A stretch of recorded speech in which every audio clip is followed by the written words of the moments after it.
Wa alaykoum salam wa rahmatullahi wa barakatuh. Le premier là, on peut faire ça étant seul lors de la prière de witr et je fais à la maison de Oui, on peut faire ça étant seul. Quand Hassan dit, le prophète m'a enseigné des mots, Allahumma hadini fi man hadi, je n'enseignais pas pour quelqu'un d'autre. Lui pouvait faire Qiyam al-Layl seul, et il récite cela, on peut faire ça seul. On va maintenant. Le Qunut, on peut lever, on lève la main. On a déjà vu que dans le Qunut, on peut lever les mains. Si quelqu'un fait seul, il ne lève pas la main, il lève les mains. Mais si quelqu'un est en train de faire à la fin de la prière avant la salam, ou bien après la salam, ou au sujoud, qui ne lève pas les mains, il ne faut pas qu'on voie quelqu'un au sujoud, il est en train de faire doigt et ses deux mains regardent en l'air, il a levé les mains là. Wa alaykoum salam.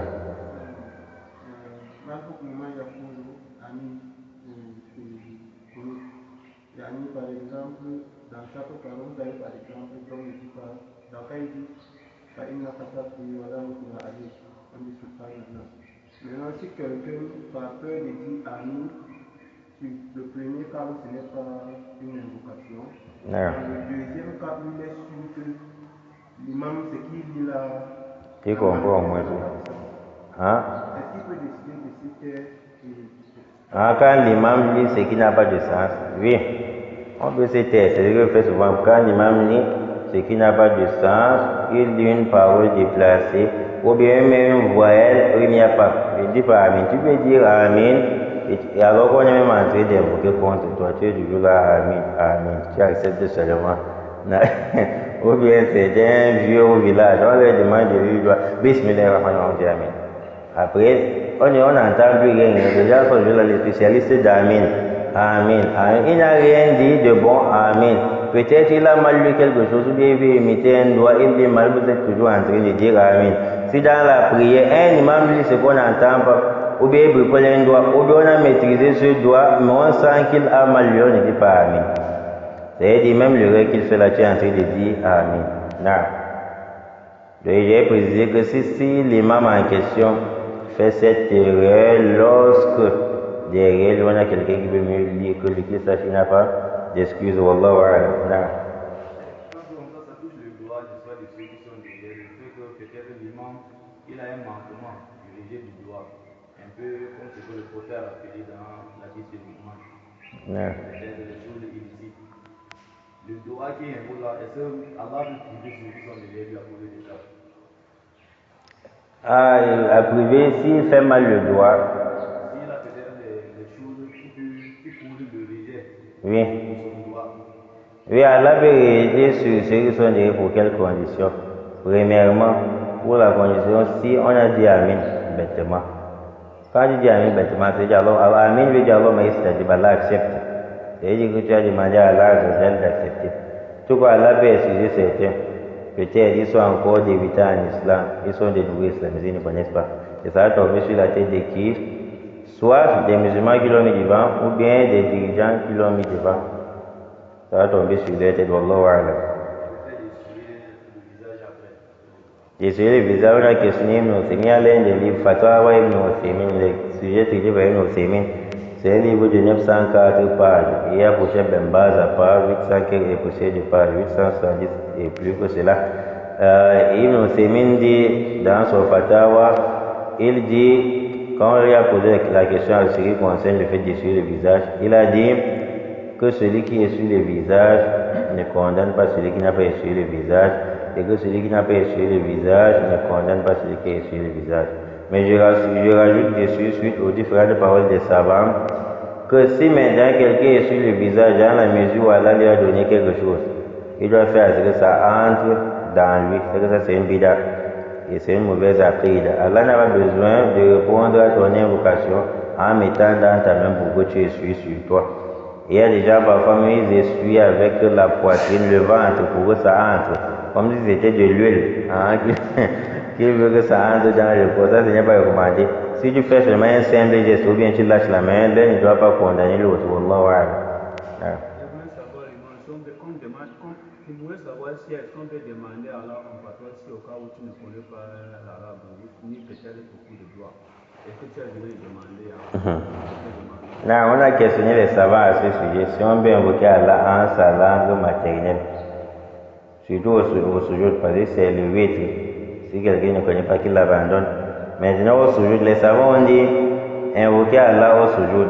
Parce qu'il y a d'abord certaines personnes, je ne dis pas certains savants, certaines personnes qui disent au sujoud, on doit pas faire le doigt dans la prière obligatoire, c'est seulement la prière surrogatoire. On commence d'abord par ici. Sachez que le prophète a dit, l'endroit où le serviteur est plus proche d'Allah, c'est le sujoud. Quand il dit c'est le sujoud, il parle de quel sujoud? Le sujoud de la prière obligatoire ou surrogatoire. Quand il dit sujoud sans faire l'exception, c'est que ça prend tout. Il dit fac c'est le doigt. Pour cette raison, multiplier les invocations. Quand il n'est pas généraliste, si tu viens dire c'est seulement dans le sujoud de la prière surrogatoire, tu dois apporter un autre dalil qui a fait le tafsir de ce sujoud avant d'avoir raison. Sinon, dans le cas contraire, c'est tous les sujouds, que ce soit le sujoud de la prière obligatoire ou surrogatoire. Parce qu'il y a certains frères, ils discutent souvent ici, d'autres disent c'est partout, d'autres disent non, c'est seulement la prière surrogatoire. Moi, je dis c'est partout. Et les savants qui soutiennent ceci, il y a une Othaymin, chef Fawzan, lorsqu'on les a questionné sur les hadiths où le prophète a interdit de lire le Coran étant au sujoud, les deux ont répondu, ils ont donné le même avis.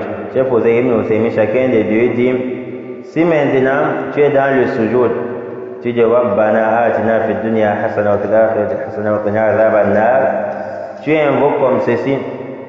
Mais n'étant pas en train de lire le Coran, tu apportes ce verset sous forme de doigt, c'est que c'est permis.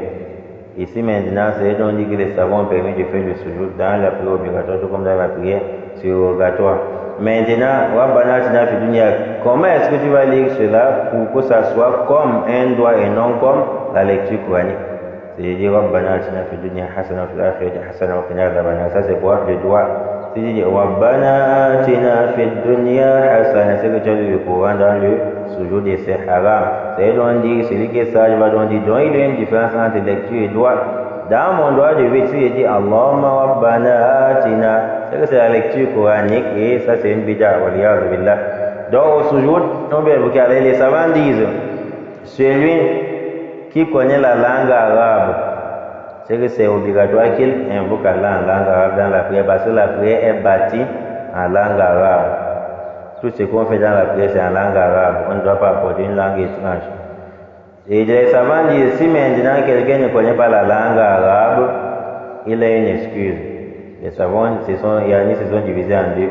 Certains disent qu'il peut faire le doigt en sa langue maternelle uniquement dans les prières surrogatoires, mais pas dans les prières obligatoires. Et d'autres disent qu'il peut faire le doigt en leur langue maternelle dans les prières obligatoires, tout comme dans les prières surrogatoires. Et voici ma proposition, Allahu A'lam. Parce qu'il n'y a aucun dalil qui indique à ce que tu n'invoques Allah dans le sujoud de la prière obligatoire. Si quelqu'un ne connaît pas la langue arabe, il a l'excuse. Peut-être il a des problèmes. Étant au sujoud, il demande à Allah en attendant qu'il apprenne la langue arabe. Allahu A'lam. Alayhi salam. Un peu comme ceux qui disent Allah fi commando. Oui. Je crois avoir entendu une voix de Cheikh Soudès.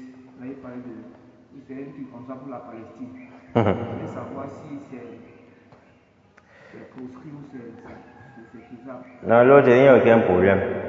Si on est en cas de nécessité, il y a des frères qui souffrent. On appelle leur nom dans le droit. En particulier, il n'y a aucun problème. Si c'est une occasion, il y a des frères qui souffrent, on appelle leur nom.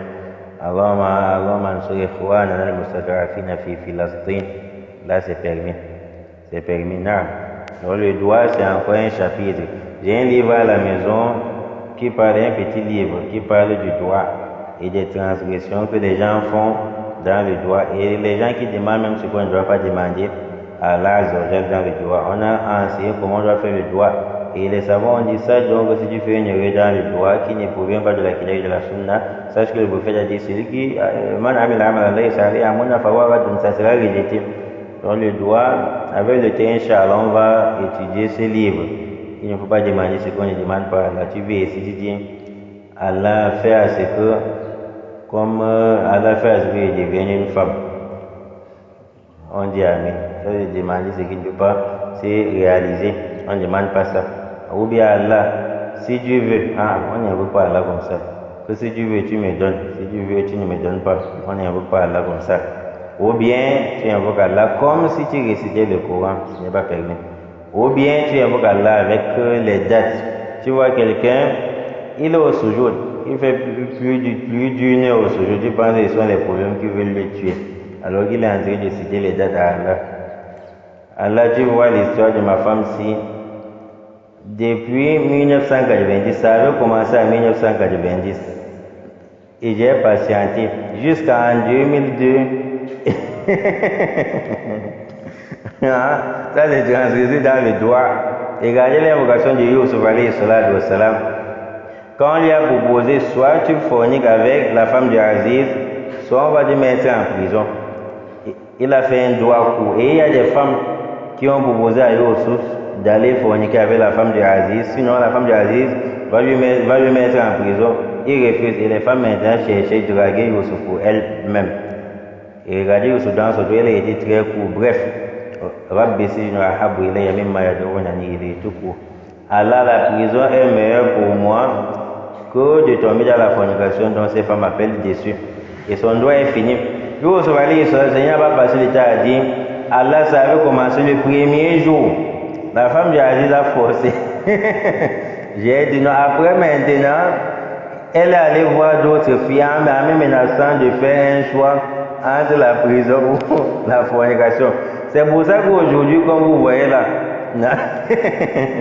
là on ne fait pas le doigt comme ça. Elle a été très bref. Parce qu'à la fin du doigt, Allah a accepté son doigt. Allah dit non, Allah est audient, c'est-à-dire il entend, il est omniscient. C'est-à-dire Allah entend le doigt de Yusuf Alim, il connaît l'intention de Yusuf au moment où il l'appelle, il implore. C'est-à-dire quoi? Il peut avoir des milliards de problèmes. Je formule une intention sur ces problèmes. ربنا اتنا في الدنيا حسنه وفي الاخره حسنه وقنا عذاب النار. C'était bon. والله اعلى واعلم. فسبحانك اللهم وبحمدك اشهد ان لا اله الا انت استغفرك واتوب اليك والسلام عليكم ورحمه الله وبركاته.